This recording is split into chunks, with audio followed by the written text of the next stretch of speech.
Hello नमस्कार दोस्तों, स्वागत है आपका आपके अपने YouTube चैनल ओम गुरुकुल पर। और मैं अनिल वगैरह आपका स्वागत करता हूं। तो देखिए, जो मॉडर्न हिस्ट्री में शुरू करी है हम लोगों ने, जिसमें क्या है हम लोग पढ़ चुके हैं 1857 की क्रांति कंप्लीट कर लिया, और साथ में क्या है जो धार्मिक और सुधार आंदोलन उनको कंप्लीट किया। साथ में दो वायसराय की वीडियो बनी थी, गवर्नर जनरल और वायसराय, उनको हमने क्या है कंप्लीट कर लिया मॉडर्न हिस्ट्री में। अगर वो वीडियो नहीं देखें तो पहले उनको करिए और फिर इसको देखिए। आज शुरुआत करने वाले राष्ट्रीय आंदोलन की। क्या है राष्ट्रीय आंदोलन, जिसमें कांग्रेस महत्वपूर्ण भूमिका निभाई, क्योंकि एक पार्टी में चलेगी साथ में, और इसी से जुड़े हुए लोगों के बारे में जानना पड़ेगा। जो प्रश्न बनते हैं सारे इसमें इंक्लूड होंगे, ठीक है कि नहीं। तो अब ये आप स्वतंत्रता संग्राम की ओर चलते जा रहे हैं। कहाँ पे? भारत के स्वतंत्रता संग्राम, या कह सकते हो राष्ट्रीय आंदोलन जो चलेंगे यहाँ पे। तो ये देखिए, कांग्रेस की स्थापना हो जाएगी 1885 में, लेकिन 1885 से लेकर 1905 तक का जो समय है वो क्या है, उसमें कुछ खास काम नहीं हुआ है। बस ये बताने में लग गए हम लोग गुलाम हैं, मतलब इतना टाइम इसी में चला गया। जब 1905 में एक घटना होगी जिसका नाम है बंगाल विभाजन, उसके बाद भारतीयों को कुछ समझ में आ गया, यार ये तो समस्या कर रहे हैं। और 1905 से लेके 42 तक ये दौर था, वो क्या है चरम पे पहुंचेगा। और 42 में एक आंदोलन होगा जिसका नाम क्या है, भारत छोड़ो आंदोलन। और उसके बाद सीधा सा क्या है, पूरा दबाव बन जाएगा अंग्रेजों पे, और वो क्या करेंगे फिर आजाद करेंगे। 47 में क्या हो जाएंगे, आजाद। तो ये सारी घटनाओं का क्रम है, बड़े क्रम के हिसाब से मैंने सेट किया है। पेपर में भी अगर मैचिंग के लिए प्रश्न आएगा, कोई गलत नहीं होएगा आपका, ठीक है कि नहीं। अच्छा देखिए, बने रहिए बस लास्ट तक, और फिर उसके बाद क्या है समझते हैं इसमें। तो शुरुआत करते कहां से, भारतीय राष्ट्रीय आंदोलन। भारतीय राष्ट्रीय आंदोलन देखते जरा। तो देखिए, भारतीय राष्ट्रीय आंदोलन में मेन रूप से मिलेगी कांग्रेस। और कांग्रेस मैंने कल जो वायसराय वाली वीडियो बताई थी उसमें बताया था किसके समय हुई है, डफरेन के समय हुई थी 1885 में। देखिएगा सारी चीजें इसमें बड़े आराम से समझते हुए चलेंगे। देखिए, जो कांग्रेस है इसकी स्थापना कब हुई है, कांग्रेस की स्थापना 28 दिसंबर 1885 को। इसलिए 28 दिसंबर को क्या मनाते हैं, कांग्रेस स्थापना दिवस। संस्थापक कौन है, अंग्रेज है, एओ ह्यूम, इन्होंने करी है, ये ध्यान रखेंगे, एओ ह्यूम। और ये क्या है, उस टाइम इटावा के क्या थे, कलेक्टर थे, ठीक है क्या नहीं, एओ ह्यूम। पहले अध्यक्ष कौन बने, डब्ल्यू.सी. बनर्जी या व्योमेश चंद बनर्जी। यह भी हाल के एग्जाम में पूछा भी गया था कि पहले अध्यक्ष कौन थे, तो डब्ल्यू.सी. बनर्जी, या पूरा नाम इनका व्योमेश चंद बनर्जी। सदस्य कितने लोगों ने भाग लिया था पहली बैठक में, तो ये ध्यान रखना 72 लोगों ने। कितने लोगों ने, 72 लोगों ने, ठीक है कि नहीं। अच्छा क्वेश्चन पूछा जाए, इसकी जो पहली बैठक हुई कहां पर है, वो है गोकुलदास संस्कृत विद्यालय मुंबई में, वहां पे हुई। लेकिन पहले होने वाली थी पुणे में, वहां फैल गया था प्लेग, तो हुई कहां पर, मुंबई में। तो देखो, पहले पुणे में होने वाली थी, लेकिन क्या है प्लेग फैलने के कारण मुंबई में हुई। यानी कि पुणे भी महाराष्ट्र में पड़ता है और मुंबई भी महाराष्ट्र में। तो पहले नाम क्या होगा इसका, मुंबई ना होगा, बम्बई नाम था उसका, ठीक है कि नहीं। अगला देखिए, और वायसराय कौन है, ये मैंने अभी जस्ट बता दिया था, कौन था, डफरिन। तो ये कांग्रेस से संबंधित चीजें थी, ठीक है कि नहीं। अगला देखिए, जो भारतीय राष्ट्रीय आंदोलन है उसको कई चरण में बांटा गया है। क्या है, कई चरण है, उसमें अलग अलग चरण है, वो देखेंगे। देखिए, पहला जो चरण है इसका नाम क्या है पहला चरण है नरम दल या उदारवादी चरण। अच्छा, इन लोगों का क्या कॉन्सेप्ट था, ये पूरे साल में एक दिन दिसंबर में क्या करते थे, दिसंबर में एक बैठक का आयोजन करते थे, वार्षिक अधिवेशन होता था कांग्रेस का। और वहां में कोई पक्ष रखते थे बिन्ने की, अच्छा ये काम करवाना सरकार से, और वो क्या करते थे, पत्र लिख के भेज दिया। मतलब भिक्षावृत्ति की प्रवृत्ति बताएगी कांग्रेस की, कैसी भिक्षावृत्ति, यानी कि हाथ जोड़ के मांग रहे, भैया ऐसा कर दो ना, थोड़ा सा एक काम है हमारा, ने करवा दो थोड़ा सा, इस तरीका से बोल रहे कौन, कांग्रेस के सभी नेता। किस तरीका से, भिक्षावृत्ति वाली प्रवृत्ति है। लेकिन बाद में क्या हुआ, ये 1905 में जब बंगाल विभाजन हो गया, तो गरम दल और उदारवादी चरण शुरू होगा। और खास करके वो शुरू होगा 1907 में, जब आपने देखा होगा कांग्रेस क्या दो भाग में बट भी जाएगी, ठीक है कि नहीं। तो ये देखिए, तो पहला जो चरण है 1885 से लेकर 1905 तक, वो कैसा चला है, नरमवादी चरण है, या कह सकते हो उदारवादी चरण है। लेकिन 1905 से लेकर 19 तक ये कौन सा है, गरम दल या उग्रवादी चरण है। यहाँ पे घटनाएं थोड़ी खतरनाक टाइप की होंगी, बंदूक चलेगी, या अलग तरीका से समझ सकते हो। उग्र का मतलब होता है लड़ाई वाड़ी, भगत सिंह वगैरह ये सब चीज दिखाई देंगे, लेकिन बाद में, इसमें नहीं।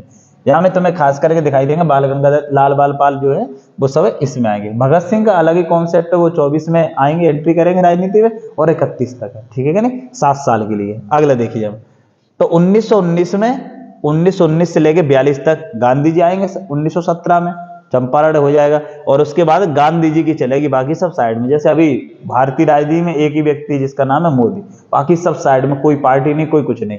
ऐसे करके जब गांधी जी आएंगे तो उनके सामने सब फीके, गांधी जी का पूरा, इसीलिए उसको गांधीवादी बोला गया या गांधीवादी चरण बोला जाता है। 42 तक, 42 में क्या होगा, भारत छोड़ो आंदोलन, फिर तो दौर होएगा कौन सा, स्वतंत्रता प्राप्ति का, ठीक है कि नहीं। इस तरीका से विभाजन किया जाता है किसका, भारतीय राष्ट्रीय आंदोलन का। अगला देखेंगे इसमें जो चरण है, देखिए नरम दल, और ये पूछा जाता है कि कौन निम्न में से नरम दल का नेता या गरम दल का है। तो देखिए नरम दल के नेताओं से ये मैचिंग के लिए प्रश्न आता है, तो देखेंगे दादा भाई नौरोजी, इनका नाम है ग्रैंड ओल्ड मैन, या इन्हीं को बोलते हैं वयोवृद्ध पुरुष, क्या बोलते हैं, और एक नाम इनका अन्य है वयोवृद्ध पुरुष, वयोवृद्ध, ग्रैंड ओल्ड मैन, इसी को बोलते हैं क्या, वयोवृद्ध पुरुष, वयोवृद्ध पुरुष, पुरुष, ठीक है कि नहीं। ये ध्यान रखना किनका नाम है, दादा भाई नौरोजी का, ठीक है कि नहीं। आगे देखिए गोपाल कृष्ण गोखले, गांधी जी के गुरु हैं तो भाई शांति वाले तो होंगे। अगला आया है एमजी रनाडे, तो एमजी रनाडे ये भी शांति प्रिय वाले यानी कि उदारवादी चरण के। सुरेंद्र नाथ बनर्जी, रास बिहारी घोष, ये बनेंगे 1907 में। आप देखना कांग्रेस के क्या बनेंगे, अध्यक्ष सूरत में, और यहीं पे क्या हो जाएगी, विभाजन हो जाएगा इसी बात को लेके कि भैया नरम दल का नहीं गरम दल का बनना चाहिए था, इसको लेके विवाद होएगा, दो भागों में बटेंगे। फिरोज शाह मेहता क्या बनेंगे, ये भी नरम दल के ही है, नरम दल। डब्ल्यू.सी. बनर्जी, व्योमेश चंद्र बनर्जी बनी रहे, चरण है ये उदारवादी चरण है, तो उसी में उदारवादी नेता है। बदरुद्दीन तैयब जी, क्या है, बदरुद्दीन तैयब जी। मदन मोहन मालवीय, शांति वाले। दीन शाह वाचा 1900 क्या करेंगे, एक में क्या करेंगे, अध्यक्षता करेंगे, जिसमें कांग्रेस में पहली बार भाग लेंगे कौन, गांधी जी। अगला दीन शाह वाचा। ए हुम तो संस्थापक है इसके। आगे देखिए वह कौन कौन है, देखिए ये व्यक्ति है प्रमुख जिनसे पूछा जाता है। बाकी एक क्वेश्चन पूछा जाता है कि कांग्रेस, ये मैंने शायद उस वाले में कमेंट में भी पूछा था कि कांग्रेस डफरिन के दिमाग की उपज है, ये किसने बोला था, तो कौन बोल रहा है, लाला लाजपत राय। इन्होंने क्या बोला कि कांग्रेस क्या है, डफरिन के दिमाग की उपज है। और इसको कांग्रेस को सेफ्टी वॉल भी बोला है। सेफ्टी वॉल का मतलब होता है कि कोई विद्रोह फटने हो उससे पहले हमें पता पड़ जाए, तो कांग्रेस वही तरीका से 4-6 लोग आएंगे, हाँ हल्ला वल्ला मचाएंगे, शांत होकर निकल लेंगे, वही चीज थी। अगला देखिए 1905 में कांग्रेस के अध्यक्ष कौन बने, गोपाल कृष्ण गोखले। 1905 में जो बनारस अधिवेशन है उसकी अध्यक्षता किसने करी है, गोपाल कृष्ण गोखले ने। और गोपाल कृष्ण गोखले ने एक सोसाइटी की स्थापना करी है, या जिसको बोलते हैं Bharat Sevak Sangh, servant of India society की स्थापना किसने करी है, गोपाल कृष्ण गोखले ने। ये बहुत बार प्रश्न आ चुका है, तो वहीं लिख लेंगे आप, क्या गोपाल कृष्ण गोखले ने काय की स्थापना करी है, सर्वेंट ऑफ इंडिया सोसाइटी या भारत सेवक संघ, कब करी है, 1905 में। अब देखिए ये तो दौर था, बाकी कोई बीच में घटना ऐसी हुई नहीं जो पेपर में आती हो, तो हमें उसके बारे में जानना भी नहीं। अगला देखिए शुरुआत होती है कहां से आंदोलन की, वो है बंगाल विभाजन।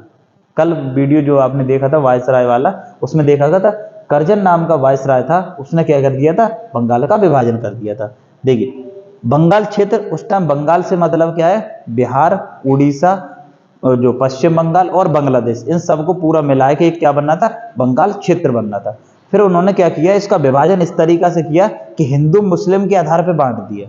जबकि जो ऑर्डर जारी किया गया तो वहां में लिखा गया कि नहीं शासन करने में समस्या रही इसीलिए कर रहे, लेकिन नहीं, मुख्य उद्देश्य उनका क्या था कि हिंदू मुस्लिम एकता के आधार पर क्या किया, विभाजन, यानी कि राष्ट्रवादी आंदोलन ना हो सके, इसके लिए उन्होंने विभाजन किया, और ये बड़ा मैटर बन गया। तो क्षेत्र जो है बिहार, उड़ीसा, उत्कल उड़ीसा का नाम है प्राचीन, पश्चिम बंगाल और बांग्लादेश, इन सबको मिला के बनना था बंगाल क्षेत्र। अब इसका क्या कर दिया, विभाजन। तो देखिए 20 जुलाई 1905 को तत्कालीन भारत के वायसराय लॉर्ड करजन ने क्या है, बंगाल विभाजन की घोषणा कर दी, ठीक है कि नहीं। कब है, 20 जुलाई 1905, कहीं कहीं 19 जुलाई भी देगा, ये मैंने पहले वाले में भी बताया होगा। अच्छा, विभाजन लागू कब हो रहा है, तो 16 अक्टूबर को लागू हुआ 1905 में।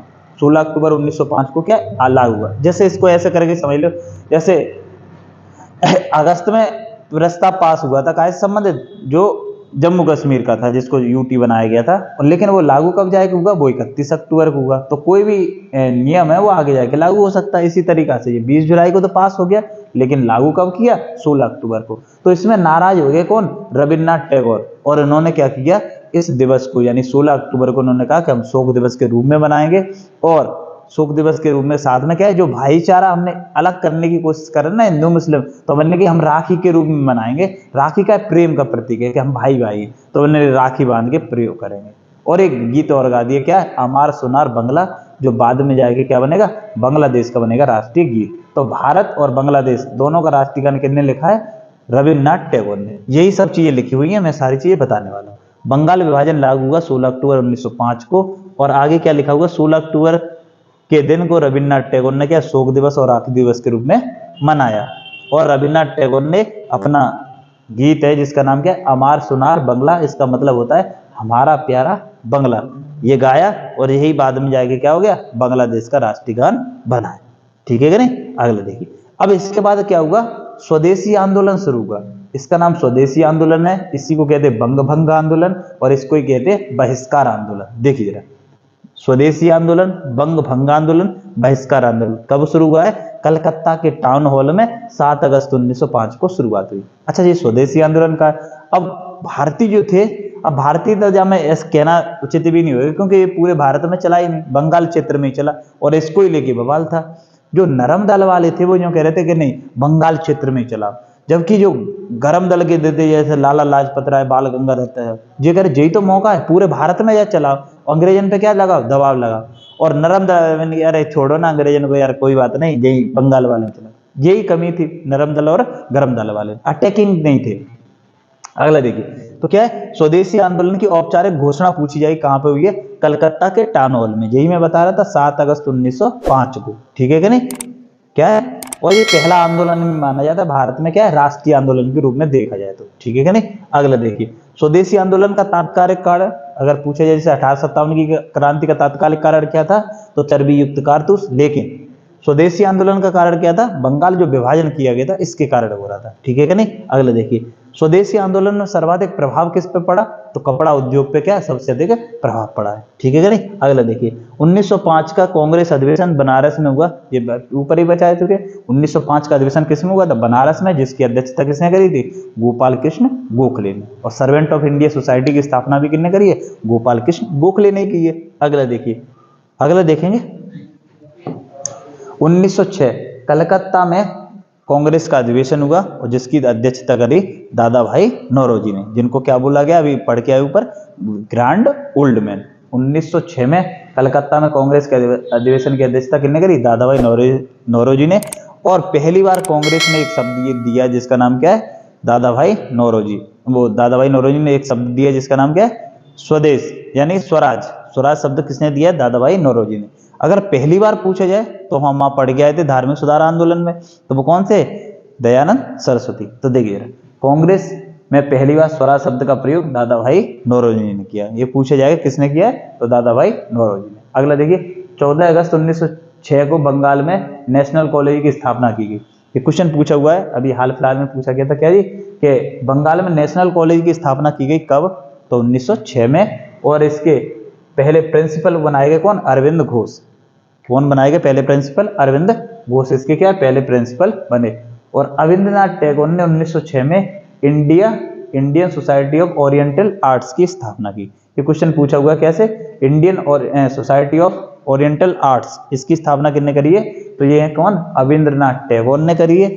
लेकिन जो पहला बंगाल में कॉलेज बना था, इसके प्रिंसिपल कौन बनाए थे, अरविंद घोष बनाए गए। ठीक है कि नहीं। अगला बाइकॉट का प्रस्ताव पारित किया गया, काय में, 1906 में। बाइकॉट का मतलब बहिष्कार करना है, और सबसे ज्यादा काय पे, कपड़ा उद्योग पे पड़ा था, ये देखा होगा आपने, अभी बताया था। अगला देखिए, स्वदेशी आंदोलन का नेतृत्व दिल्ली में कौन ने किया था, तो सर सैयद हैदर रजा ने, या हैदर रजा ने, सर सैयद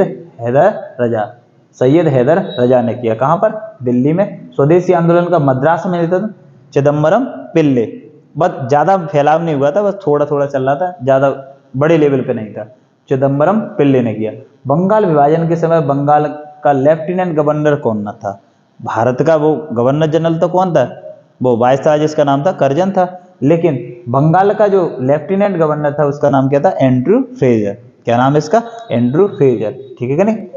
अच्छा, ये क्वेश्चन बहुत पूछा जाता है, बंगाल विभाजन के समय स्वदेशी वस्तुओं के या विदेशी वस्तुओं, स्वदेशी नहीं, स्वदेशी का तो हमें बढ़ावा देना था और विदेशी वस्तुओं को क्या करना था, त्याग करना था। इसका सुझाव किसने दिया था, तो किसने दिया, कृष्ण कुमार मित्र ने दिया। यानी कि बंगाल विभाजन के समय विदेशी वस्तुओं के बहिष्कार का सुझाव किसने दिया है, तो किसने दिया, कृष्ण कुमार मित्र ने दिया। अगला देखिए,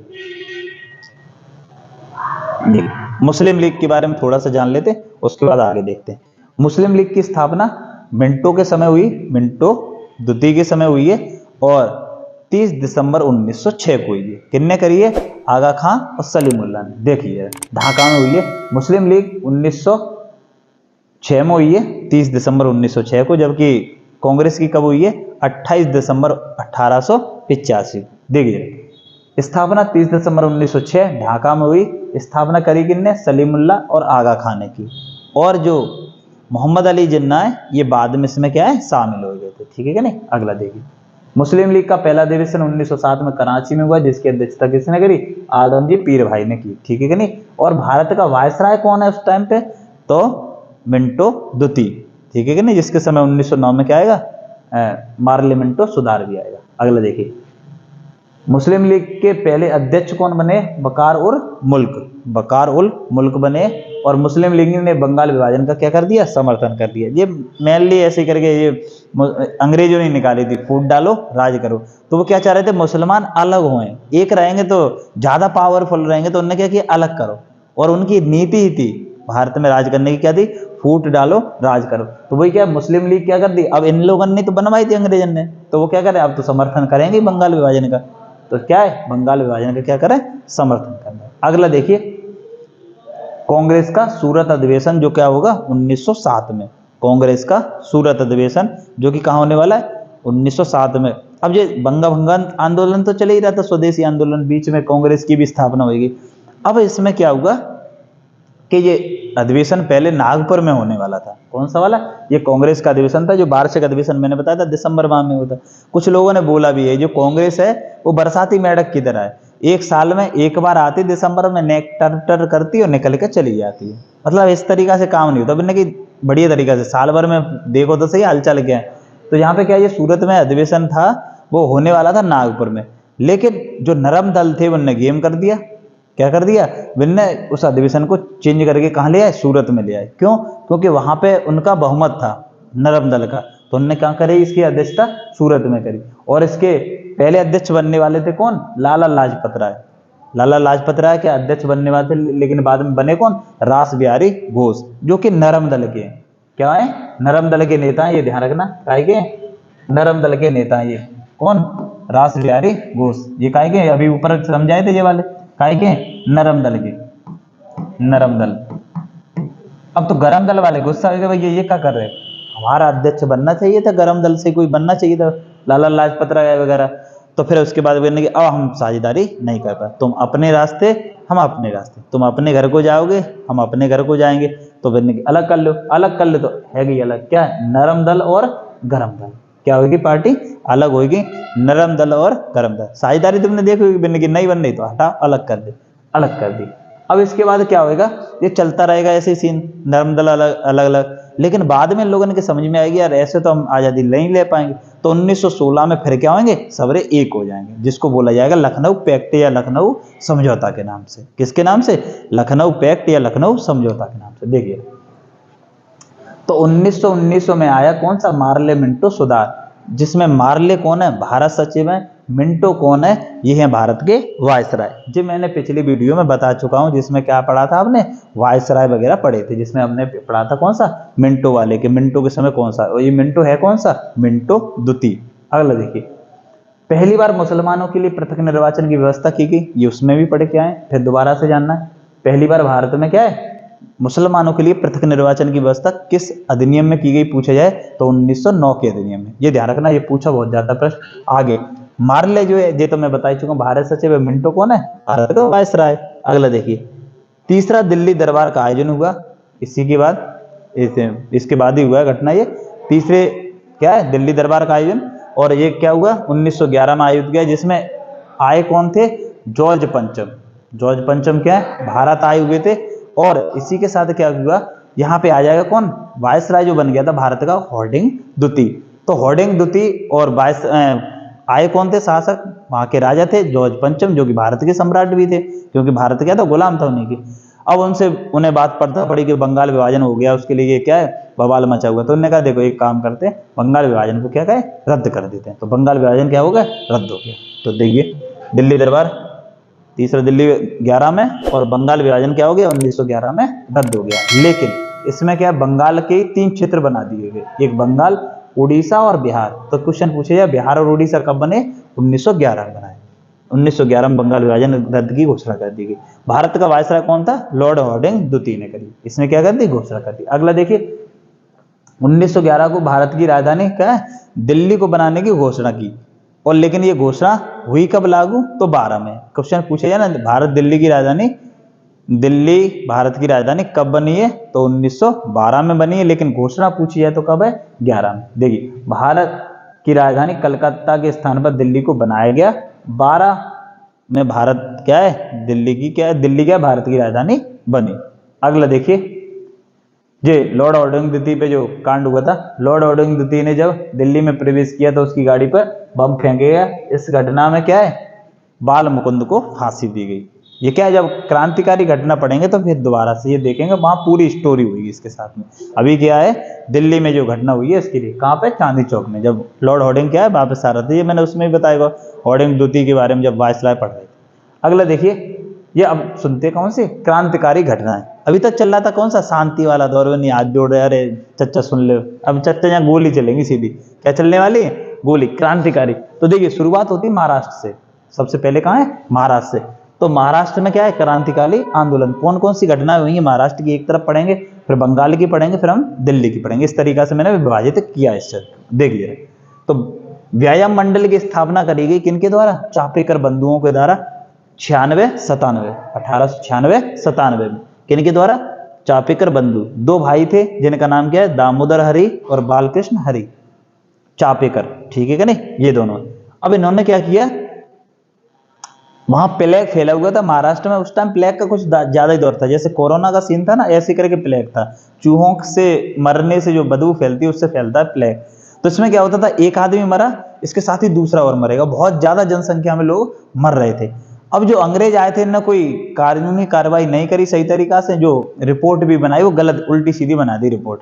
तो इन्होंने क्या किया, ये गुस्सा हो गए दोनों लोग, क्रांतिकारी लोग हैं, इन्होंने क्या कर दी, हत्या कर दी। क्या कर दी, चापेकर बंधु ने जो प्लेग कमिश्नर था, यहाँ लिख लेना, प्लेग कमिश्नर रेंडे और आयस की गोली मारकर क्या है, हत्या कर दी। अब कब अंग्रेज की गोली मार के हत्या करोगे तो अंग्रेज छोड़ेंगे तुम्हें, पकड़ लिया इनको, किने, चापेकर बंधुओं को गिरफ्तार कर लिया गया। लेकिन जामे अपने भारतीय कोई कमाएगा बिन्ने की, हम तुम्हें 10 रुपया देंगे, इन्हें पकड़वा। अब जामे क्या थे, द्रविड़ बंधु 2 लोग थे, इन्होंने पकड़वा दिया। तो देखा है, चापेकर बंधुओं को गिरफ्तार कराने में गणेश शंकर एवं रामचंद्र द्रविड़ बंधुओं का हाथ था। द्रविड़ बंधु थे, उन्होंने क्या पकड़वाया। अब प्रश्न कैसे पूछेगा पेपर में कि चापेकर बंधुओं को पकड़वाने में किन व्यक्तियों का हाथ था, तो क्या है, वहां ऑप्शन दे देगा, अली बंधु ऐसे करके, तो कौन है, द्रविड़ बंधु थे, 2 भाई थे, इन्होंने क्या पकड़वा दिया। और इनको क्या बाद में पकड़ गया तो फांसी भी दी गई। ये कहानी कहाँ की थी, महाराष्ट्र की। कहाँ की कहानी है, महाराष्ट्र की। अगला देखिए, महाराष्ट्र में चल रही है अभी भी। अब इसके बाद होता है नासिक षड्यंत्र की। नासिक षड्यंत्र के केस कब का है, 1909 में। नासिक के जिला जज जैक्सन ने अनंत लक्ष्मण कराने क्या है, जैक्सन की अनंत लक्ष्मण कराने ने क्या है, गोली मार के हत्या कर दी। अब बाद में क्या हुआ, अनंत लक्ष्मण करारे, गोपाल कृष्ण कर्वे तथा विनायक देश पांडे को 1911 में क्या है, फांसी दे दी। अब कहूँ जज की हत्या करोगे तो छोड़ दे जाओगे का, पकड़ लेने, और इनको क्या होगी, फांसी होगी, ठीक है कि नहीं। और बीडी सावरकर पर नासिक षड्यंत्र केस के आधार पर ब्रिटेन से गिरफ्तार करके भारत में लाया गया। किनको, बीडी सावरकर को, ठीक है कि नहीं, ये ध्यान रखना। अच्छा, बीडी सावरकर ने अब ना भारत की स्थापना कब करी है, तो 1904 में करी। ये अभी देखेंगे भी आगे। अगला देखिए, बंगाल में क्रांतिकारी आंदोलन, ये प्रश्न बहुत पूछे जाते हैं, ये ध्यान रखना। अनुशीलन समिति की स्थापना हुई कब, 24 मार्च 1902 को। अनुशीलन समिति कहां पर थी, ऐसे करके भी पूछेगा कि कौन से क्षेत्र में कार्य करी थी, तो बंगाल क्षेत्र में क्रांतिकारी आंदोलन कर रही है। तो देखिए संस्थापक कौन है, प्रथम मित्रा, पुलिनदास और सतीश चंद्र बसु। कौन है? प्रथम मित्रा, पुलिनदास और सतीश चंद्र बसु। अच्छा, इसकी स्थापना काय के रूप में करी गई थी? मैंने कि एक जिम के रूप में। हम लोग उनको क्या है, शरीर बनाए हुए की क्षमता देंगे। लेकिन जैसे जिम में अंदर आए तो क्या कहते थे, और देखो अंग्रेज हमें लूट रहे हैं, ये कर रहे हैं, और मैंने अंदर मतलब अलग तरीका से ज्ञान दिया जा रहा है। तो क्या है, व्यायामशाला के रूप में खोली गई। यह बंगाली की पहली क्रांतिकारी क्या है, घटना है। कोई भी ऐसे करके सकते हैं। अनुशीलन समिति क्या है, पहली क्रांतिकारी, जहां पे मतलब क्रांति का मतलब समझ लो विद्रोह कर रहे हैं, लेकिन कैसे, खून खराबा भी हो सकता है। और वैसे विद्रोह कर रहे हैं, मैंने कि अरे हाथ जोड़ के ऐसे करके कर, वो अलग चीज है। लेकिन यहाँ पे क्रांतिकारी तो मतलब खून खराबा हो सकता है। और इसका उद्देश्य भी देख रहे क्या है, खून के बदले खून। अगर काऊ ने एक चांटा मारा ना तो दो देवे, जबकि गांधी जी क्या करे, अगर कोई जा गाल पे मार दे तो तुम दूसरों को दे। नहीं भैया, क्रांतिकारी तो ये करे, एक दो ना तो सारे काट के रख देंगे अलग से। तो ये क्या है, उद्देश्य क्या था इनका, खून के बदले खून। अगला देखिए, ये दो व्यक्ति जब में शामिल होंगे तो इसको संगठन को और बढ़ावा मिलेगा। देखिए जरा, कौन है, वीरेंद्र कुमार घोष और भूपेंद्र नाथ ने क्या 1907 में अनुशीलन समिति को क्या है, क्रांतिकारी संगठन के रूप में पुनः गठित कर दिया। इस समिति को क्या कर दिया, पुनर्गठित कर दिया, क्या, क्रांतिकारी के रूप में। अच्छा, एक और समिति है जिसका नाम क्या है, युगांतर समिति। युगांतर समिति का नेतृत्व कौन कर रहे हैं, वीरेंद्र कुमार घोष कर रहे हैं। ये भी कहां पर है, बंगाल क्षेत्र में चल रही है, ध्यान रखना। प्रफुल्ल चाकी और खुदीराम बोस किसके, युगांतर समिति के क्या है, ये एक सक्रिय सदस्य। कौन, प्रफुल्ल चाकी और खुदीराम बोस। तो खुदीराम बोस का नाम इस तरीके से सुना होगा कि स्वतंत्रता संग्राम में सबसे कम उम्र में सजा किसको दी गई, 18 साल की उम्र में फांसी लगी थी। सोच लो, तुम्हें जब आशिकी चढ़ी होगी तो इन्हें क्या है, फांसी की सजा दी गई। सोच लो 18 साल की एज में, है ना, खुदीराम बोस को। और प्रफुल्ल चाकी ने खुद को गोली मार ली। अभी देखते हैं यहाँ पे अलीपुर षड्यंत्र केस, देखिएगा अलीपुर षड्यंत्र केस 1908 में। और यहाँ पे क्या हुआ है, अलीपुर षड्यंत्र केस में कलकत्ता में क्या अवैध हथियारों की तलाशी के चलते गिरफ्तारी हुई, मतलब हथियार वगैरह रखे हुए थे और गिरफ्तारी हुई। अरविंद घोष, वीरेंद्र कुमार घोष इसमें क्या है, शामिल थे। इस केस में नरेंद्र कुमार जो व्यक्ति थे वो क्या है, सरकारी गवाह बन गए। ये सरकारी गवाह बनेंगे तो इन्हें छोड़ दिया जाएगा, तो इनकी क्या है, जेल में हत्या कर दी गई। गवाह बने जिसकी गोली मार के क्या है, जेल में हत्या कर दी गई। इसको थोड़ा सा छोटा कर दिया। नरेंद्र कुमार सरकारी गवाह बने जिनकी जेल में क्या है, हत्या कर दी गई। ठीक है कि नहीं। वीरेंद्र कुमार घोष के सभी सदस्यों को क्या है, आजीवन काला पानी की सजा मिली। और क्या है, चित्तरंजन दास के प्रयासों से अरविंद घोष बाहर आएंगे। अब थोड़ा सा सुनना जरा, दोबारा से बता रहा हूँ। अलीपुर षड्यंत्र में केस में क्या हुआ, जो अवैध हथियार रखते थे उसमें छापेमारी हुई और उसमें पकड़े गए ये लोग। और इनमें क्या है, अरविंद घोष, वीरेंद्र कुमार ये शामिल थे और इनके साथी भी पकड़े गए। जहां में एक व्यक्ति था नरेंद्र कुमार, इनने क्या किया, ये सरकारी गवाह बन गए। सरकारी गवाह बने तो इनकी सजा कम होगी, तो इन लोगों ने क्या किया, इनकी मार दिया। मैंने जेल में आ गए, कुछ दिन तो काटोगे, बस जेल में मार दिए। किनको, नरेंद्र कुमार को क्या है, जेल में ही हत्या कर दी। यही तो लिखा है, इनकी जेल में हत्या कर दी। वीरेंद्र कुमार घोष के जो सभी सदस्य थे इनको आजीवन काला पानी की सजा दी गई। लेकिन अरविंद घोष को बचा लिया किसने, चित्तरंजन दास, बहुत बड़े वकील है सीआर दास, ये ध्यान रखना। तो सीआर दास के प्रयासों से क्या अरविंद घोष बरी हो गए। और अरविंद घोष रिहा होने के बाद अपना इनने आश्रम खोला, कहां पर, पुडुचेरी में। इनने कहा हमें नहीं करनी है वो आजादी वगैरह, मैंने जेल में बहुत मार लगाते, हम नहीं जाएंगे। ठीक है क्या नहीं। और 1908 में अनुशीलन समिति को क्या है, गैर कानूनी घोषित करके इसको बंद कर दिया गया। क्वेश्चन पूछे, अनुशीलन समिति कब समाप्ति कर दी गई, 1908 में। तो ये कहानी कहाँ की थी, ये था आपका बंगाल वाले क्षेत्र में। ठीक है क्या नहीं। अगला देखिए,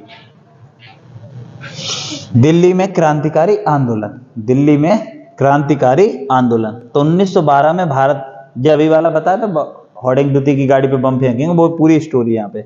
दिल्ली में क्रांतिकारी आंदोलन तो क्या है, 1912 में दिल्ली भारत की राजधानी बन गई। और उसके बाद क्या है, क्रांतिकारी आंदोलन 1912 में दिल्ली जब भारत की राजधानी बनी, तब भारत के वायसराय होर्डिंग द्वितीय दिल्ली जा रहे थे। कलकत्ता से दिल्ली आए, अपन सामान फामान लेके राजधानी में जाएंगे।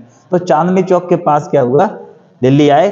23 दिसंबर 1912 को होर्डिंग द्वितीय के काफिले पर चांदनी चौक के पास एक बम फेंका गया। तो क्या है, जिसमें होर्डिंग द्वितीय तो बच गया और इस केस को क्या है, दिल्ली षड्यंत्र केस के नाम से जाना गया। ठीक है क्या नहीं। और इस केस में मुख्य भूमिका निभाई थी, वो किसने निभाई थी, रास बिहारी बोस और सचिन सान्याल की थी। तो इसमें क्या होगा, रास बिहारी बोस ये तो चकमा दे के कहां पहुंचेंगे, जापान भाग जाएंगे। और बाद में क्या है, यही रास बिहारी बोस सुभाष चंद्र बोस की मदद करेंगे, कौन सा, आजाद हिंद फौज के गठन में। देखिए मुख्य भूमिका रासबिहारी बोस और सचिन सान्याल की थी, और अन्य सदस्य क्या थे, मास्टर अमित चंद, बाल मुकुंद और मास्टर क्या है, अवध बिहारी। 13 लोगों की गिरफ्तारी हुई, और गिरफ्तारी से बचने के लिए रासबिहारी बोस कहाँ चले गए, जापान, यही बता रहा था। और ये बाद में 1942 में क्या है, इंडियन इंडिपेंडेंस लीग की क्या है, स्थापना करेंगे, और आजाद हिंद फौज बनाने में सुभाष चंद्र बोस की मदद भी करेंगे, ठीक है कि नहीं। और इस केस में फांसी किसको लगी थी, बाल मुकुंद को फांसी हुई थी, ठीक है कि नहीं, ये ध्यान। अगला देखिए, विदेश में क्रांतिकारी आंदोलन, विदेश में क्रांतिकारी आंदोलन। तो ध्यान रखना, विदेश में क्रांतिकारी आंदोलन की शुरुआत करिए श्यामजी कृष्ण वर्मा ने, और विदेश में क्रांतिकारी शुरू करने का श्रेय भी इनको जाता, किसका, श्यामजी कृष्ण वर्मा को। देखिए जरा, विदेश में क्रांतिकारी आंदोलन, इसको देखते हैं। देख, विदेश में क्रांतिकारी आंदोलन, तो सबसे पहले एक स्थापना होगी India home rule society. India home rule society की स्थापना कौन करेगा, श्यामजी कृष्ण वर्मा करेंगे, लंदन में करेंगे। देखो कौन है, इंडिया होम रूल सोसाइटी की स्थापना कौन कर रहा है, श्यामजी कृष्ण वर्मा कर रहे हैं, लंदन में कर रहे हैं। कब कर रहे हैं, 1905 में। और ये विदेश में पहली संस्था है जिसकी स्थापना की जा रही है, ठीक है कि नहीं। अगला देखिए, क्रांतिकारियों के पिता भी बोला गया है, ये ध्यान रखना, ठीक है कि नहीं। अन्य सदस्य कौन है, मदन लाल ढींगरा, अजीत सिंह और V D Savarkar. V D Savarkar यहीं पे आ गए थे, लेकिन बाद में इनको गिरफ्तार करके लिए जाएगा कहाँ पर, भारत, यहाँ पर इनको काला पानी की सजा दी जाएगी। अगला देखिए, विदेश में क्रांतिकारी आंदोलन का प्रचार प्रसार करने का श्रेय श्यामजी कृष्ण वर्मा को जाता है, यही मैं बता रहा था। आगे देखिए, भारत के बाहर स्थापित पहली क्रांतिकारी घटना इंडिया होम रूल सोसाइटी है, जिसकी स्थापना श्यामजी कृष्ण वर्मा ने करी, वही मैं बता रहा था इसमें, ठीक है कि नहीं। अब इन्होंने क्या किया, इंडिया होम रूल सोसाइटी की तो स्थापना कर दी। अब जो भारत से वहां आए रहे हैं, इनको रखोगे कहाँ पे, तो इन्होंने क्या किया, एक स्थापना करी क्या, कि इंडिया हाउस की। तो देखना जरा, भारत से आने वाले लोगों के निवास के लिए श्यामजी कृष्ण वर्मा ने लंदन में क्या, इंडिया हाउस की स्थापना की। इंडिया होम रूल सोसाइटी के सदस्य मदन लाल ढींगरा ने करजन बावली की क्या कर दी, करजन बावली एक अंग्रेज था, इसकी क्या है, गोली मार के हत्या कर दी। अब तुम बताओ, लंदन में होए के और अंग्रेज की गोली मार के हत्या करोगे तो अंग्रेज तुम्हें छोड़ देंगे, जब भारत में छोड़ नहीं दे तो वहां कहां से छोड़ देंगे। अब उसके बाद क्या होगा,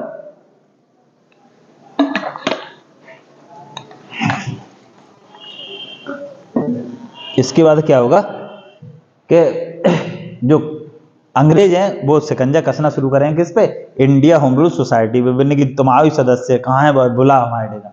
तो क्या कहाँ पे, करजन बावली की हत्या कर दी। अब क्या है, लंदन में ब्रिटिश सरकार के दबाव के चलते श्यामजी कृष्ण वर्मा क्या है, वहां से बिना छोड़ना पड़ा, और कहाँ पहुंच गए, फ्रांस, पेरिस पहुंच गए, जहां पे इनकी मदद करेंगी कौन, मैडम भीकाजी कामा। तो दे देगी, विदेश के बाहर या भारतीय क्रांतिकारियों के पिता कौन थे, श्यामजी कृष्ण वर्मा। तो पापा जाएंगे कहाँ पे, मम्मी के डेंगा, यानी भारतीय क्रांति की जननी कौन है, मैडम भीकाजी कामा।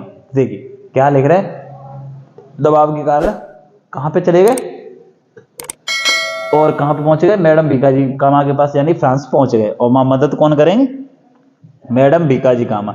जब श्यामजी कृष्ण वर्मा फ्रांस चले गए तो इंडिया होम रूल सोसाइटी और इंडिया हाउस का कार्यभार किसने संभाला, वी डी सावरकर ने। और इसी दौर में इन्होंने यहाँ लिखी है, पहली पुस्तक लिखी थी, कौन सी, भारत का पहला स्वतंत्रता संग्राम, जो 1857 की क्रांति को लेकर था, जो मैंने वहां पे बताया भी होगा, ठीक है कि नहीं, संभाला।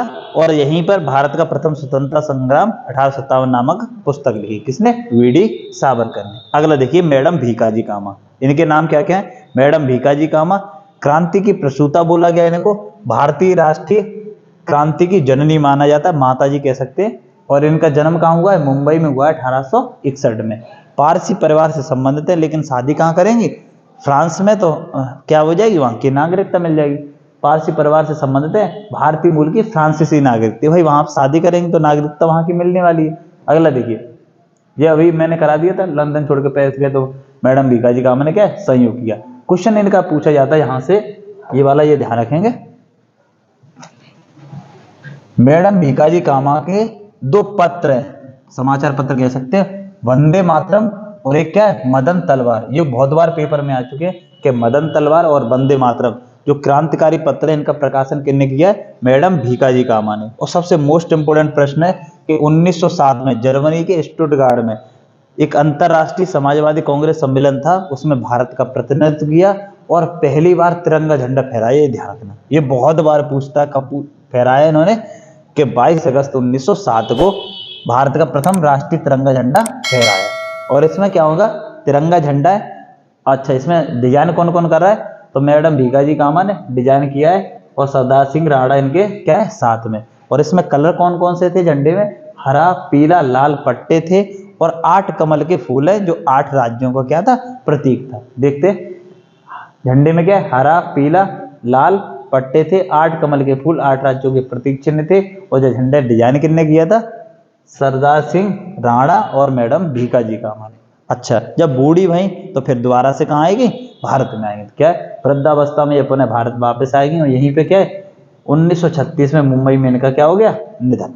बस खत्म होगी कि नहीं। अगला देखिए, अगला है देखिए गदर पार्टी। गदर पार्टी और इसका अन्य नाम क्या है, प्रशांत तट का हिंदी भारतीय संघ। प्रशांत तट का हिंदी भारतीय संघ ये नाम है। और गदर पार्टी है ये। स्थापना इसकी 1913 में किसने करी है, लाला हरदयाल ने करी है। और स्थापना इसका स्थान बहुत पूछा जाता है, कहाँ है, सैन फ्रांसिस्को, जो कि यूएसए में पड़ता है या अमेरिका कह सकते हो, वहां पड़ता है। ठीक है क्या नहीं, यूएसए। ठीक है क्या नहीं। अगले देखिए, इनका हिंदुस्तान गदर अखबार किसका अखबार है, गदर पार्टी का अखबार है। और इसका जो पहला अंक छपा है वो किस भाषा में था, उर्दू में। फिर बाकी अलग अलग लैंग्वेज में छपा था। तो पहला अंक इसका पूछा जाता किस भाषा में था, उर्दू में। और दूसरा अंक गुरमुखी लिपि, जो पंजाबी होती है, सिंधी उसकी होती है गुरमुखी लिपि, उसमें लिखा था। ठीक है कि नहीं। इसमें कौन कौन से सदस्य शामिल है, तो इनका नाम है करतार सिंह, सरदार सिंह, सोहन सिंह भाकना। ये ध्यान रखना, स्थापना में भी ये नाम आया था, सोहन सिंह भाकना, लाला हरदयाल और सोहन सिंह भाकना। और मौलवी बरकतुल्ला, ये क्या थे, इसमें शामिल थे, किसमें, गदर पार्टी। अगला एक घटना है, ये पूछी हुई है, ये आरआरबी में पूछा गया था और ये नॉर्मली प्रश्न पूछ लेता, वो लिख दिए मैंने। कामागाटा मारू घटना है, ये कब की है, ये ध्यान रखना, ये मैं लिख दे रहा हूं यहाँ पे, कामागाटा मारू। तो ये है कामागाटा मारू, तो ये 1914 की, कब की घटना है, 1914 की। क्या हुआ था इसमें, कामागाटा मारू ये क्या है, जापानी जहाज है जिसको गुरुदत्त सिंह ने क्या है किराए पे लिया। और क्या है, दक्षिण पूर्वी। अच्छा, 1914 में ये क्यों घटना हुई, क्योंकि 1914 में आपने सुना होगा पहला विश्व युद्ध शुरू हो गया। अब जो लोग क्रांतिकारी हैं तो ये कह रहे थे यही तो दबाव बढ़िया टाइम है, अंग्रेजों पे क्या कर दो, अटैक कर दो यही टाइम पे। तो ये क्या हो जाएगी दबाव में, क्योंकि ये उज्जे हुए अभी प्रथम विश्व युद्ध में।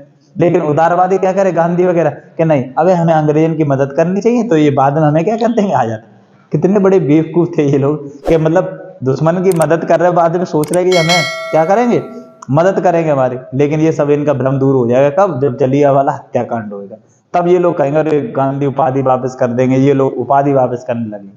और ये चीज पहले ही सोच जाते तो क्या होता, तो कुछ और सीन बनता। देखिए तो क्या है, 376 यात्रियों को बैठा के 4 मार्च 14 को वैंकूवर कनाडा की ओर प्रस्थान किया। ठीक है कि नहीं। वहां पे कनाडा सरकार ने क्या है, इनको एंट्री करने से मना कर दिया, तो ये फिर लौट के पहुंच गए। अब जब कलकत्ता के पास ये पहुंचे जहाज, तो अंग्रेजों ने पहले ही घेराव डाल रखा था। तो अंग्रेज और क्या है, इनके बीच में क्या हुई, झड़प हुई, इसमें लोग मारे गए। क्या है, अंग्रेज और इस जहाज के यात्रियों के बीच क्या लड़ाई हुई, 8 लोगों की मृत्यु हुई। कितने लोगों की मृत्यु हुई, 8 लोगों की मृत्यु हुई। 2014 में इसमें कौन सा वर्ष मनाया गया, 100 वर्ष पूरे होने पर 100 का सिक्का जारी भी किया गया था। ठीक है कि नहीं। अगला देखिए, ये यहां तक हो गया। अगला है ये वाला, भारत में प्रथम अस्थायी सरकार यानी कि टेम्परेरी सरकार। तो ये अफगानिस्तान के काबुल में बनी थी। देखते जरा, 1915 में काबुल में, अफगानिस्तान में पड़ता है, कि राजा महेंद्र प्रताप सिंह, जो कि कहाँ है, हाथरस अलीगढ़ से स्थापित थे। इन्होंने क्या करी, एक अस्थायी सरकार की स्थापना करी। और भारत की पहली अस्थायी सरकार, ये ध्यान रखना, ये पूछा जाता है कौन ने करी है, राजा महेंद्र प्रताप सिंह। ठीक है क्या नहीं, ये ध्यान रखना। अलीगढ़ में यूनिवर्सिटी बन रही है, राजा महेंद्र प्रताप सिंह नाम से सुनी भी होगी, वहीं के राजा थे।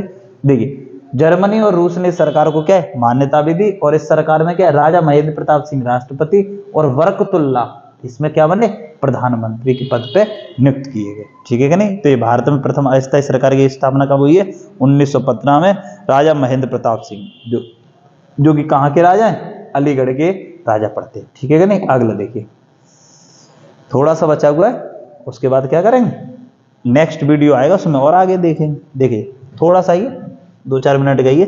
होम रूल लीग ये स्थापना कब हो रही है? जून 1916 में। 1916 को पुणे में बाल गंगाधर तिलक ने क्या करी? होम रूल लीग की स्थापना करी। आगे ये ध्यान रखना, 2 होम रूल लीग है इंडिया में, एक तो बाल गंगाधर तिलक चलाएंगे और एक करेंगे कौन? ये करेंगे एनी बेसेंट। तो देखिए, तो यहाँ पे क्या है, अप्रैल में कौन कर रहा है? बाल गंगाधर तिलक कर रहा है, ये ध्यान रखना। अब ये भारतीय राजनीति में शामिल हो जाएंगे 14 में कौन? Annie Besant. 14 में आएंगे भारतीय राजनीति में और धीरे धीरे समझेंगे भारतीय राजनीति को। तो कुछ ये समाचार पत्र निकालेंगे, देखते जरा कौन से। देखो 1914 में आयरलैंड की एनी बेसेंट ने भारतीय राजनीति में प्रवेश किया और 1915 में क्या किया उन्होंने? 2 समाचार पत्र निकाले, न्यू इंडिया और कॉमनवेल्थ। न्यू इंडिया और क्या निकाले? कॉमनवेल्थ। ये ध्यान रखना, 2 समाचार पत्र है इनके। मदन तलवार ये किसका था? मैडम भीकाजी कामा का। वंदे मातरम ये किनका? भीकाजी कामा का है। न्यू इंडिया और कॉमनवेल्थ किनके? तो ये ध्यान रखना किनके? ये है आपके किसके? एनी बेसेंट के। देखिए सितंबर 1916 में एनी बेसेंट ने मद्रास में होम रूल लीग की स्थापना की। किसने करी है? एनी बेसेंट ने। कहां पर? मद्रास में। और वहां पे कौन कर रहे? महाराष्ट्र वाले क्षेत्र में। तो वो कर रहे कौन? बाल गंगाधर तिलक। ये ध्यान। अगला देखिए, तिलक की लीग का कार्यक्षेत्र कर्नाटक, महाराष्ट्र, बंबई को छोड़ के मध्य प्रांत तथा बरार था। लेकिन अगर एनी बेसेंट का देखा जाए तो ये इन क्षेत्रों को छोड़ के बाकी जगह पे इनकी, और सबसे अधिक शाखाएं जो थी होम रूल लीग की वो कहां थी? वो थी मद्रास वाले क्षेत्र। बात क्लियर है ना? अगला देखिए, लखनऊ समझौता। अच्छा, लखनऊ समझौता सर्वेंट ऑफ इंडियन सोसाइटी नहीं है, ये तो अलग ही चीज आएगी है। देखो ये नहीं है, ठीक है कि नहीं? समझौता कब हुआ है? 1916। देखिए इसको बोलते हैं लखनऊ पैक्ट के नाम से भी जाना जाता है। कब हुआ ये? 1916 में। देखिए लखनऊ समझौता 1916 में। तो यहाँ पे क्या हुआ? कांग्रेस जो विभाजन हो गया था, हमने लोगों ने पढ़ा था नरम दल और गरम दल में, वो क्या हुआ था? एक हो गए फिर दोबारा से। और मुस्लिम लीग भी मिली। बहुत बड़ी गलती करी कांग्रेस ने, मुस्लिम लीग को भी क्या कर लिया? इसमें शामिल कर लिया। देखते जरा, 1915 में कांग्रेस और मुस्लिम की अधिवेशन एक साथ बंबई में आयोजित हुए। दोनों लोगों ने एक साथ बंबई में बुलाया। लेकिन अगला जो अधिवेशन 1916 में हुआ वो कहाँ हुआ? लखनऊ में। अपनी यूपी की राजधानी लखनऊ में आयोजित हुआ, जिसके अध्यक्ष बनाए गए अंबिका चरण मजूमदार। और इसमें क्या हुआ कि जो कांग्रेस अलग थी गरम दल और नरम दल में, वो क्या है? गरम दल वाले भी इसमें मिल गए। तो देखिए 1916 में दोबारा से कांग्रेस और मुस्लिम लीग का अधिवेशन एक साथ लखनऊ में आयोजित हुआ, जिसमें कांग्रेस की अध्यक्षता किसने करी? अंबिका चरण मजूमदार ने की। और मुस्लिम लीग की अध्यक्षता मोहम्मद अली जिन्ना ने करी। और इस अधिवेशन में क्या है? जो कांग्रेस 2 भागों में बंटी हुई थी वो क्या होगी? एक होगी। और एक साथ ही क्या है? मुस्लिम लीग भी इस पे सहमति बनेगी, यानी मुस्लिम लीग भी शामिल होगी। अब जो इसमें बचेगा वो उसमें क्या पढ़ने वाले होंगे नेक्स्ट वीडियो जो आएगा। ये अच्छा, इसका अध्यक्ष ध्यान रखना अंबिका चरण मजूमदार। कहाँ है कांग्रेस का? कांग्रेस का बहुत पूछा जाता है क्योंकि यूपी में हुआ है कांग्रेस का। अंबिका चरण मजूमदार बहुत पूछा जाता है कि 1916 में कांग्रेस का अध्यक्षता किसने करी है? तो किसने करी है? अंबिका चरण मजूमदार। जो नेक्स्ट वीडियो आएगा उसमें हम कवर करेंगे पूरे गांधी को। गांधी जी के जो भी वो है, जैसे शिक्षा कहाँ से प्राप्त करी, उसके बाद कहा है साउथ अफ्रीका में कौन कौन से आंदोलन चलाए, फिर भारत में आके कौन कौन से आंदोलन के, पूरे गांधी जी के आंदोलन एक ही वीडियो में पूरा कंप्लीट कवर करें। ठीक है कि नहीं? तो मिलते हैं नेक्स्ट वीडियो में। जय हिंद, जय भारत।